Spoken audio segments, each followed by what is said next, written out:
দিদুনকে review পাচ্ছি বলে মাকে ভুলে গেছো? না না, এই যে বন্ধুরা তোমরা সাক্ষী, আজকে দিদুনকে নিয়ে বন্ধুরা হালখাতার দিন, এদিকে দিদুনকে আইসক্রিম নিয়ে আসলাম, মাংস কিনে নিয়ে এসে খাওয়াচ্ছি, আর এই মিথ্যে কথা বাবারে বাবা।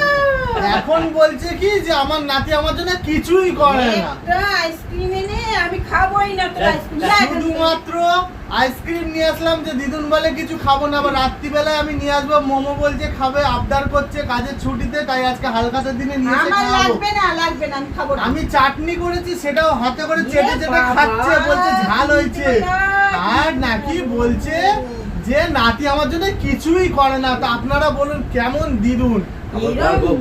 আবার আবার খাসির মাংস খাইয়েও দিচ্ছি, খাও না না, খাও খাও খাও, আরে খাও খাও খাও। না না আরে বাবা খাও, খাবোই না। দেখেছো আসলে একটু আগে খেয়েছে, তখন তো পেট ভরা, ওই জন্য বলছে খাবে না, বাদ দাও ছড়া। ওই দেখ ও খেয়ে নিল।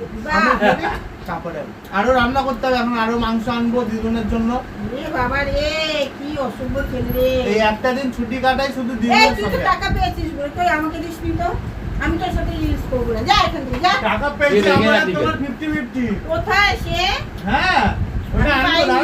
এখানে রাখবি কেন? এই তোমার যে লক্ষ্মীর ভান্ডার টাকা ঢুকেছে সেটা আগে দাও, 5,000 টাকা তো হ্যাঁ, ঢুকেছে। কথা বলি, আর আমি যে রিলস করি এই তুই ঠ্যাঙে এখানে রাখবি কেন? নিয়ে যাবে না।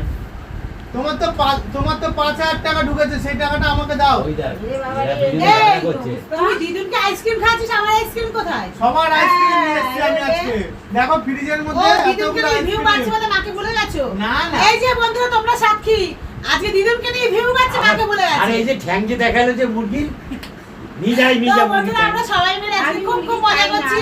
আজকে দিনটা খুবই স্পেশাল।